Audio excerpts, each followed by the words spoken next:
ये आपके पास एनालिटिकल रीजनिंग का केस है।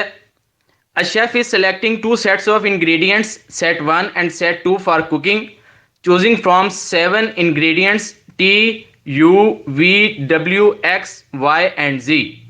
वो कह रहा है एक शेफ हैं जो दो सेट्स बना रहे हैं कुकिंग के लिए, सेट 1 एंड सेट 2, और उन्होंने 7 इंग्रेडिएंट्स यूज करने हैं जिनके नाम हमें बताए गए हैं। तो सबसे पहले हम इन इंग्रेडिएंट्स के नाम लिख लेंगे। इसके बाद उसने कहा set 1 will contain 4 of the ingredients. Set 1 में आपने 4 इंग्रेडिएंट्स यूज करने हैं, तो इसको मैं लिख सकता हूं S1 is equal to 4। And set 2 will contain the other 3 ingredients, और जो सेट 2 होगा उसमें बाकी 3 इंग्रेडिएंट्स आप यूज करेंगे, तो S2 इज इक्वल टू 3 लिख दूंगा। The chef must select the given ingredients for each set according to the following restrictions. वो कह रहा है अब कुछ रूल्स हैं जिनको फॉलो करते हुए आपने सेट 1 और सेट 2 में इंग्रेडिएंट्स की प्लेसमेंट करनी है। T can not be in the same set as U. वो कह रहा है टी और यू आप सेम सेट में यूज नहीं कर सकते, तो आप इसको शॉर्ट फॉर्म में कैसे लिखेंगे? T is not equal to U. अगर आपने सेट 1 में टी रख दिया है तो यू सेट 2 में जाएगा, मतलब वो दोनों डिफरेंट सेट्स में मौजूद होने चाहिए, एक ही सेट में एग्जिस्ट नहीं कर सकते। रूल 2 आपके पास है, if X is in set 2 G must also be in set 2। वो कह रहा है अगर आप x को सेट 2 में यूज करते हैं तो आप z को भी सेट 2 में यूज करेंगे। तो आपके पास इसकी शॉर्ट फॉर्म आप इस तरह लिख सकते हैं, if x2 then z2, which means कि अगर आप x को सेट 2 में डालते हैं तो z वाला इंग्रेडिएंट भी सेट 2 में जाएगा। This condition holds for set 2 only. Set 1 के लिए यह बात वैलिड नहीं है, क्योंकि उसने रूल के अंदर यह मेंशन किया हुआ है कि यह बात सेट 2 के लिए वैलिड है। रूल 3 में यह कहा गया है, if z is in set 1 w must also be in set 1। अगर z को आप सेट 1 में यूज करते हैं तो w को भी आप सेट 1 में यूज करेंगे। तो आप इसको शॉर्ट फॉर्म में ऐसे लिख सकते हैं, z1 एरो w1, कि अगर z को मैं सेट 1 में यूज करता हूं तो w को भी मैं सेट 1 में यूज करूंगा, and this condition holds for set 1 only. तो ये आपके पास कंडीशंस हैं। अब हम इन कंडीशंस को देखते हुए क्वेश्चंस को आंसर करेंगे। ये लेफ्ट साइड पे आपके पास रूल शो किए गए हैं और ये आपके पास राइट साइड पे पहला क्वेश्चन है। If T and G are in set 2 any of the following ingredients can also be in set 2 except. वो कह रहा है अगर मैं टी और जी को सेट 2 में यूज करता हूं तो हमें बताइए इनमें से कौन सा ऐसा इंग्रेडिएंट्स है जो आप सेट 2 में यूज नहीं कर सकते। वो कह रहा है एनी ऑफ द फॉलोइंग, कोई भी इनमें से यूज हो सकता है, एक्सेप्ट लिखा हुआ एंड में। एक्सेप्ट का ये मतलब है कि एक के अलावा, वो एक हमने बताना है जो हम सेट 2 में यूज नहीं कर सकते।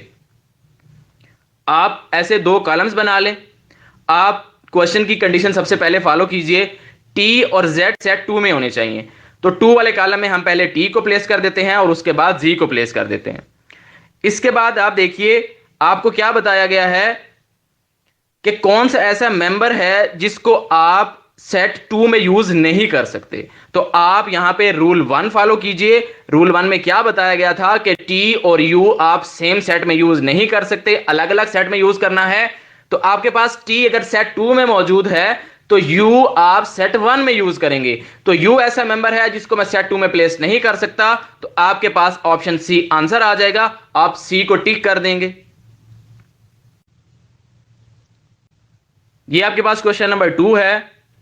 If z is in set 1, वो कह रहा है अगर आप z को सेट 1 में यूज करते हैं तो इनमें से कौन सा ऐसा ऑप्शन है जो मस्ट बी ट्रू होगा। तो आप सबसे पहले इस तरह 2 कॉलम्स बना लेंगे। जो कंडीशन उसने कही है उसको सबसे पहले फुलफिल करें। उसने कहा है कि z को आप सेट 1 में यूज कीजिए, तो हमने 1 वाले कॉलम में z को प्लेस कर दिया। इसके बाद आप रूल 3 फॉलो करें। रूल 3 में यह बताया गया है कि अगर आप z को 1 में यूज करते हैं तो w को भी 1 में यूज करना पड़ेगा। अब हमने z को सेट 1 में डाला है तो इट मींस w वाला इंग्रेडिएंट्स भी हम सेट 1 में यूज करेंगे। तो हमने 1 वाले कॉलम में w को भी प्लेस कर दिया। इसके बाद आप देखिए रूल 2। रूल 2 में क्या बताया गया है कि अगर आप x को 2 में यूज करते हैं तो हमें z को भी 2 में यूज करना पड़ेगा। यहां से मैं ये रिजल्ट लिख सकता हूं कि मैं x को 2 में यूज नहीं कर सकता। क्यों? क्योंकि अगर मैंने x को 2 में यूज कर दिया तो रूल 2 के अकॉर्डिंगली मुझे z को भी 2 में प्लेस करना पड़ेगा, जबकि z ऑलरेडी ग्रुप 1 में मौजूद है। तो इट मींस मैं x को सेट 2 में प्लेस नहीं कर सकता। तो x को मैं सेट 1 में प्लेस करूंगा। इसके बाद आप रूल 1 फॉलो कीजिए। रूल 1 में यह बताया गया है कि टी और यू आप साथ साथ नहीं रख सकते। अब उनकी पोजीशन के बारे में हमें श्योरिटी नहीं है कि टी सेट 1 में होगा या यू सेट 1 में होगा, तो आप जिस चीज के बारे में श्योरिटी ना हो उसको स्लैश के साथ लिखते हैं। तो आप सेट 1 में लिख देंगे टी स्लैश यू और सेट 2 में भी लिख देंगे टी स्लैश यू। ऐसा हमने क्यों किया? ऐसा इसलिए किया क्योंकि टी और यू को हमने अलग अलग सेट में रखना है, सेम सेट में नहीं रख सकते। अब आप देखें कौन कौन से ऑप्शंस पहले रॉन्ग हो रहे हैं। ऑप्शन अल्फा पढ़ें, x इज इन सेट 2, ये वाला ऑप्शन तो रॉन्ग है, x आपके पास सेट 1 में है। उसके बाद देखिए वो कह रहा है w is in the same, option C देखें, w is in the same set as y, वो कह रहा है w और y ये आपके पास सेम सेट में है, जबकि आपके पास जो रिमेनिंग मेंबर्स हैं v और y हैं वो दोनों के दोनों सेट 2 में आ जाएंगे, क्योंकि सेट 2 में आपने 3 इंग्रेडिएंट्स पूरे करने हैं ना। सेट 1 के 4 इंग्रेडिएंट्स पूरे हो गए हैं, सेट 2 में remaining 2 ingredients v and y आ जाएंगे।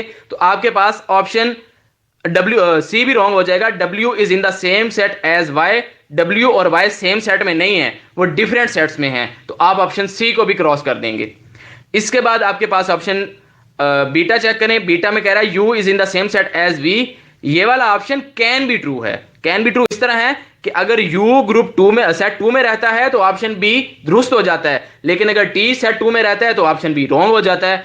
तो जिस मेंबर की पोजीशन के बारे में श्योरिटी नहीं होती उसको आप कैन बी ट्रू कहते हैं। तो आप ऑप्शन बीटा को टिक नहीं कर सकते, ये कैन बी ट्रू है। और ऑप्शन डेल्टा आपका आंसर आ जाएगा। कैसे? v is in set 2। आप देख सकते हैं कि सेट 2 वाले कॉलम में आपके पास v मौजूद है, तो आप ऑप्शन डेल्टा को टिक कर देंगे। जिन स्टूडेंट्स ने अभी तक चैनल को सब्सक्राइब नहीं किया उनसे रिक्वेस्ट है कि वो चैनल को जरूर सब्सक्राइब करें। ये आपके पास क्वेश्चन नंबर 3 है। If x is in set 2 which of the following must be true. वो कह रहा है अगर आप x को सेट 2 में प्लेस करते हैं तो इनमें से कौन सा ऐसा ऑप्शन है जो मस्ट बी ट्रू होगा। तो आप दो कॉलम्स बना लेंगे 1 एंड 2। अब उसने ये कहा है कि x को आपने 2 में रखना है, तो ये 2 वाले कॉलम में हमने x को प्लेस कर दिया। अब आप रूल 2 फॉलो कीजिए, उसमें बताया गया है कि x अगर ग्रुप 2 में जाता है तो z भी ग्रुप 2 में जाएगा। तो आप देखें x 2 में मौजूद है तो z भी आपके पास सेट 2 में आ जाएगा।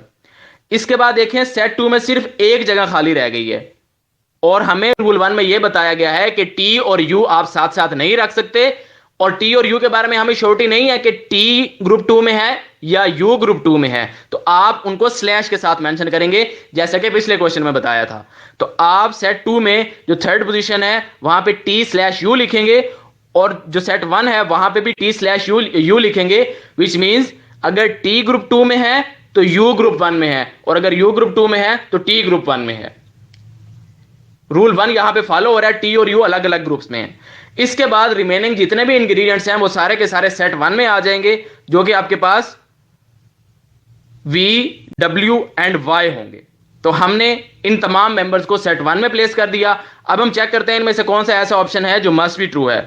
ऑप्शन अल्फा में वो कह रहा है y is in the same set as z, y और z सेम सेट में है, ये बात गलत है, y और z डिफरेंट सेट्स में है, तो ऑप्शन अल्फा आपका आंसर नहीं है।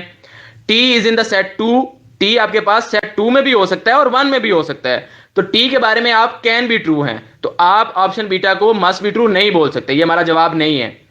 फिर वो कह रहा है u is in the same set, u is in set 2। आप देख सकते हैं कि u की पोजीशन के बारे में हमें श्योरिटी नहीं है कि वो सेट 1 में है या सेट 2 में है, इसलिए ऑप्शन सी भी आपके पास कैन बी ट्रू आएगा, वो हमारा आंसर नहीं है। और ऑप्शन डेल्टा को चेक करें, w is in set 1, w set 1 में है, आप देख सकते हैं कि w हमारे पास सेट 1 में मौजूद है, तो आपके पास ऑप्शन डेल्टा आंसर आ जाएगा।